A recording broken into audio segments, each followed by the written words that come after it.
చాకరీ అంటారు, అరవేడుపు అంటారు. అరవ చాకరీ అరవేడుపు రెండు అరవేడుపు నుంచి వచ్చినవి వచ్చాడు, రెండు అరవ దేశానికి సంబంధించినవి. ఏమిటి అరవ చాకరీ? ఇది ఎక్కువ అరవ దేశంలో వాడతారో లేదో మనకు తెలియదు, తెలుగు దేశంలో వాడతారు.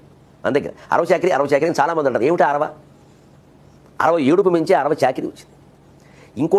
ఇంకోటి చాకరీ మనం చేయాల్సి వస్తే, ఇంకోటి చేయాల్సిన పని మనం చేయాల్సి వస్తే అరవ చాకరీ అంటారు. అలాగే ఇంకోటి ఏడవలసిన ఏడుపు మనం ఏడిస్తే అరవేడుపు అంటారు. ఎందుకంటారు? తెలుగు ఏడుపుని ఎందుకన్నారు? అరవ దేశంలో ఒక చిత్రమైన సంప్రదాయం ఉందండి. తమిళనాడులో పల్లెటూళ్ళలో ఇప్పటికీ ఉంది. ఎవరైనా పోతే అసలు వాళ్ళు కొద్దిసేపు ఏడుస్తారు, ఓ 5 నిమిషాలు 10 నిమిషాలు. తర్వాత ఓ బృందం వస్తారు అక్కడికి, అరికి ఓ బుర్రకథ బృందంలాగా ఒక 5-7 మంది వస్తారండి. అందులో ఆడవాళ్ళు ఉంటారు, ఒక 2 మగాళ్ళు కూడా ఉంటారు, ఎక్కువ ఆడవాళ్ళు ఉంటారు. వాళ్ళు రాగానే విచిత్రంగా డ్రామా ఆర్టిస్టుల కంటే విచిత్రంగా వాళ్ళు అక్కడికి వచ్చి ఏవో కొద్దిగా ఏవో పొడలు వేసుకుని అడుగుతారు, పోయిన వాడు నీకు ఏమవుతుంది మేనమా, ఎవరి భార్య ఎవరు ఉందా పోయిందా అని అడుగుతారు. అక్కడ కూర్చోండి, వాళ్ళకి మరి సంగీతం కూడా ఏమైనా జోడిస్తారేమో నాకు తెలియదు, గంటలు రాగబద్ధంగా పాటలు పాడుతూ ఏడుస్తారు. ఇదేమిటిది? ఈ నాటకాలు ఏమిటి అంటే, ఆ తమిళనాడులో కొన్ని గ్రామాల్లో కొన్ని కులాల్లో ఉండే నమ్మకం ఏమిటంటే, పోయిన వాడి దగ్గర ఎంత ఎక్కువసేపు ఏడిస్తే వాడు అంతగా సద్గతులు పొందుతాడు ఒక నమ్మకం. నిజానికి గరుడ పురాణంలోనూ శాస్త్రాల్లోనూ ఏం చెప్తున్నారంటే, ఏడుపు కొట్టు మొహాలు వేసుకుని వాడిని పంపిస్తే దుర్గతులు కలుగుతాయి, అలాగని నవ్వకండి గంభీరంగా ఉండమని చెప్పారు. మన శాస్త్రం అంతా చెప్పింది. ఎడవని చెప్పాలి, అలాగని గంతులు ఏమని చెప్పాలి, ఎలా వేస్తారు? సాధ్యం కాదు. అసలు 7 కన్నీళ్లతోటి శవాన్ని సాగనపద్దని చెప్పారు. అంటే ఇప్పుడు పచ్చికాయలు పగిలిపోయినప్పుడు తప్పదు, ఎవరు ఏం చేయలేం. కానీ 72 ఏళ్ళు దాటిన తర్వాత మనిషి పోవడం అంటే స్పష్టంగా మరోలా అనుకోవద్దు, పెళ్లితో సమానం అంటారు. ఎందుకంటే 72 పూర్ణాయుర్దాయం, 72,000 నాడులు ఉంటాయి శరీరంలో. 1000 ఏళ్ళు జీవించమంటారు, ఏడాదికి 72 అనమాట.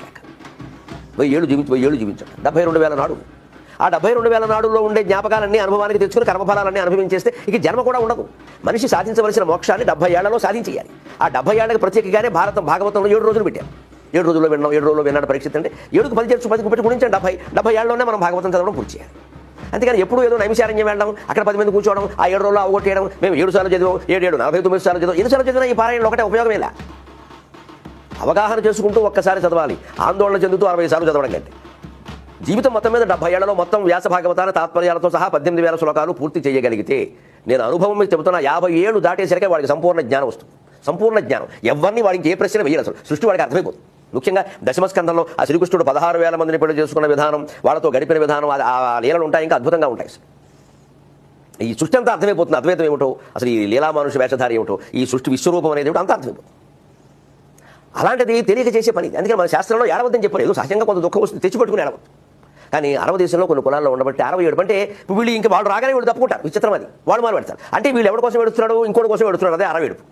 అదే మనకి మద్రాసు మనం కలిసి ఉన్నప్పుడు అంతా ఒకటే ప్రభుత్వం కాబట్టి ఆచారాలు కొన్ని ఇక్కడికి వచ్చేసి అరవ చాకరీ కూడా వచ్చింది. కార్యాలయంలో ఎవరైనా సెలవు పెడితే వాడి చాకరీ ఇంకోటికి అప్పగించానుకో, చస్తున్న వాడు రాడు, మమ్మల్ని మాకు చెప్తారు అరవ చాకరీ ఇక్కడ అంటే రూపాయి రాదు, దీనికి అదనంగా చేసినందుకు రూపాయి చాకరీ మిగిలింది. అందుకని అరవ చాకరీ అనే మాట వచ్చింది. అరవ చాకరీ 67.